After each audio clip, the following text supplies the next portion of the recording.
আসসালামু আলাইকুম। সকল ভাই ও বোনেরা সবাই কেমন আছেন?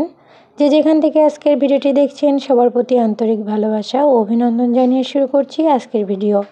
স্ক্রিনে দেখানো এই পেটিকোটটি আজকে কাটিং এবং সেলাই ভিডিও শেয়ার করব।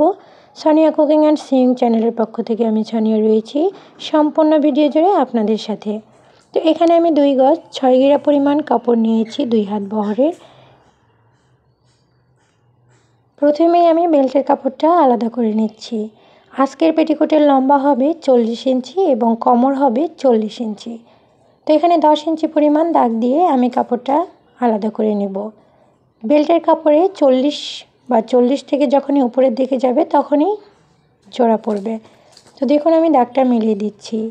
আজকের ভিডিওটা খুবই উপকারী, যে কেউ এই সুন্দর পেটিকোটটি তৈরি করতে পারবেন সম্পূর্ণ ভিডিওটি দেখলে।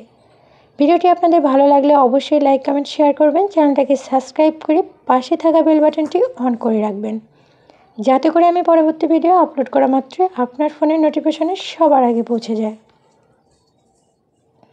দেখুন আমি এখানে 5 ইঞ্চি দাগ দিয়ে নিলাম। এখন কাপড়টা আমি আলাদা করে নিচ্ছি। চওড়া হচ্ছে 5 ইঞ্চি এবং লম্বা হবে 40 ইঞ্চি। এখন আমি বাকি কাপড়টা 4 ভাঁজ করে নিচ্ছি। বাজার থেকে নিয়ে আসার পরে যেমন ভাঁজটা থাকে আমি সেম ভাঁজটাই রাখছি, শুধু 4 পার্ট করে নিচ্ছি। দেখুন কাপড়টা সুন্দর করে কিন্তু ভাঁজ করে নিতে হবে, যেন ভেতরে কোনো ভাঁজ পড়ে না থাকে। দেখুন এখানে 4 পার্ট রয়েছে, আমার সামনের দিকটা খোলা অংশ এবং এই পাশটা বন্ধ অংশ। এখন আমি খোলা অংশ থেকে ফিতাটা ধরে কলির মাপ নিচ্ছি 6 ইঞ্চি পরিমাণ এবং বন্ধ অংশ থেকে এদিক থেকে ধরে আমি কলির মাপ নিচ্ছি 6 ইঞ্চি পরিমাণ। তো দুই দিকেই আমি 6 ইঞ্চি রাখছি। এখন ফিতাটা এইভাবে ধরে চাইলে চক দিয়ে ডট ডট করে নিতে পারেন আগে, আবার এইভাবে সোজা দাগ দিয়ে নিতে পারেন। কেউ চাইলে শেপ কাটার স্কেল দিয়ে এভাবে সোজা করে নিতে পারেন। তো আমি শেপ কাটার স্কেল দিয়ে করে নিলাম। তো এখন দেখা যায় কি সেলাই করার পরে পেটিকোটের কাপড়ের মাঝার অংশটা চেপে যায়, সেই জন্য আপনারা এখানে বাড়তি আরও 1/2 ইঞ্চি নেবেন। এটা একটা টিপস। এই 1/2 ইঞ্চি পরিমাণ আমি দাগটা সোজা করে মিলিয়ে নিব।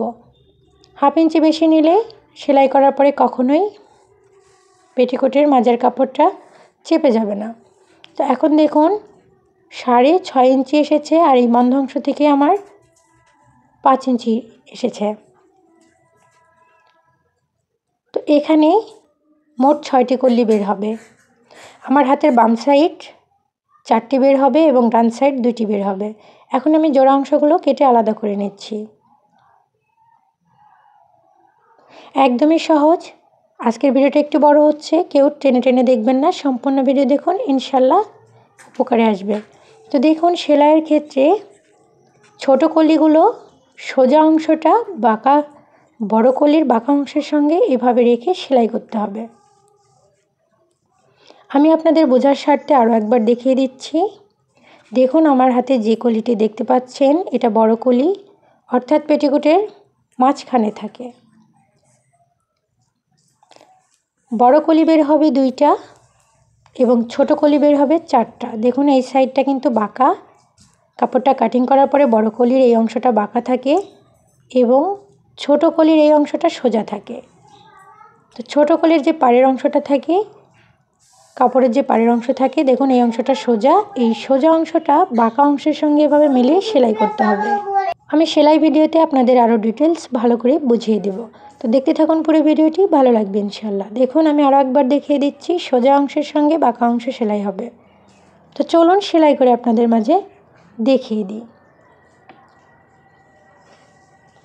প্রথমেই আমি দেখুন মাঝখানের পাটটা রেখেছি এবং দেখুন ছোট কলির যে ধারের অংশটা থাকে এটা সোজা অংশ, একটা পায়ের থাকে কাপড়ের, সেটা কিন্তু সোজা অংশ। এখন আমি বাঁকা অংশের সঙ্গে সোজা অংশ রেখে এইভাবে সেলাই করে নেব। খুবই কিন্তু সহজ, একটু মনোযোগ সহকারে দেখলেই ইনশাল্লাহ যে কেউ পারবেন এই সুন্দর পেটিকোটটি তৈরি করতে। আর নতুন আপুদের জন্য আমি একটা চার্ট দিয়ে দেব ভিডিওর শেষে। আপনারা চাইলে চার্টটি ফলো করে যে কোনো সাইজের জন্য এই পেটিকোটটি কাটিং এবং সেলাই করতে পারবেন। তো দেখুন আমার এক অংশে একটা সাইডে কলিটা জোড়া দেওয়া শেষ। আমি এখন অপর সাইডে জোড়া দিয়ে নেব। তো দেখুন সেমভাবেই ধরে আমি এই সাইডটাতেও জোড়া দিয়ে নিচ্ছি। বন্ধুরা, আমার ভিডিওটা ভালো লাগলে প্লিজ একটি লাইক দিয়ে দিবেন। দেখুন এইভাবে আমি একটা পার্ট তৈরি করে নিলাম। দেখুন তৈরি করা হয়ে গেছে আমার একটি পার্ট। আমি এভাবে আরও একটি পার্ট তৈরি করে নেব। তো সম্পূর্ণ ভিডিও দিলে ভিডিওটা অনেক বড় হয়ে যাবে, তাই আমি অফ ক্যামেরায় এটি তৈরি করে নিয়েছি। তো দেখতে পাচ্ছেন তৈরি করার পরে এমন হবে। তো এখন আমি আপনাদেরকে দেখিয়ে দিব যে সাইডে জোড়া দেওয়ার পরে আসলে এই কোমরটা কত মাপ থাকবে। তো দেখুন দুই সাইড আমি এখানে 1/2 ইঞ্চি পরিমাণ বাদ দিয়ে ফিতাটা ধরছি এবং যে পর্যন্ত আমার এই সাইডে সেলাইটা হবে দেখুন 20 ইঞ্চি, অর্থাৎ 20কে ডাবল করলে 40 ইঞ্চি কোমর আসবে। এখন সাইড ফাড়া দেব আমি কত ইঞ্চি, এখানে 2.5 থেকে 3 ইঞ্চি দিলে এনাফ। তো আমি এখানে 2.5 ইঞ্চি দিচ্ছি। তো দেখুন এই 2.5 ইঞ্চি বাদ রেখে নিচ থেকে সেলাইটা দিতে হবে।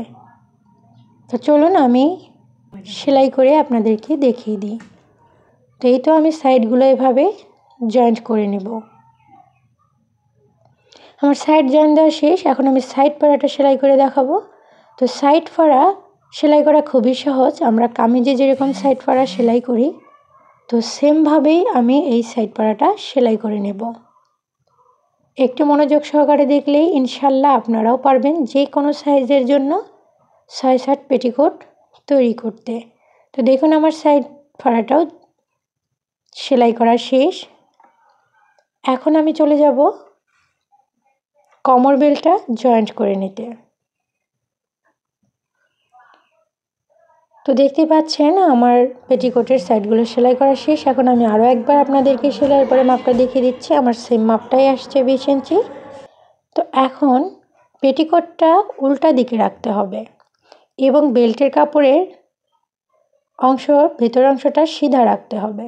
তো দেখুন আমি কিভাবে সেট করছি। বেল্টের ভেতরের অংশটা সিধা এবং পেটিকোটেরটা উল্টা। তো এইভাবে রেখে আমি বেল্টটা জয়েন্ট করে নেব। খুবই সহজ, কিন্তু চাইলে আপনারাও বাসায় ট্রাই করে দেখবেন, ইনশাল্লাহ আপনারাও পারবেন। তো এই তো আমার প্রায় শেষের দিকে। এই তো ফাইনাল লুক। আপনাদের কোনো মতামত থাকলে অবশ্যই কমেন্ট করে জানাবেন। আমি যথাসময় রিপ্লাই দেওয়ার চেষ্টা করব ইনশাল্লাহ। দেখা হবে অন্য ভিডিও নিয়ে। আল্লাহ হাফিজ।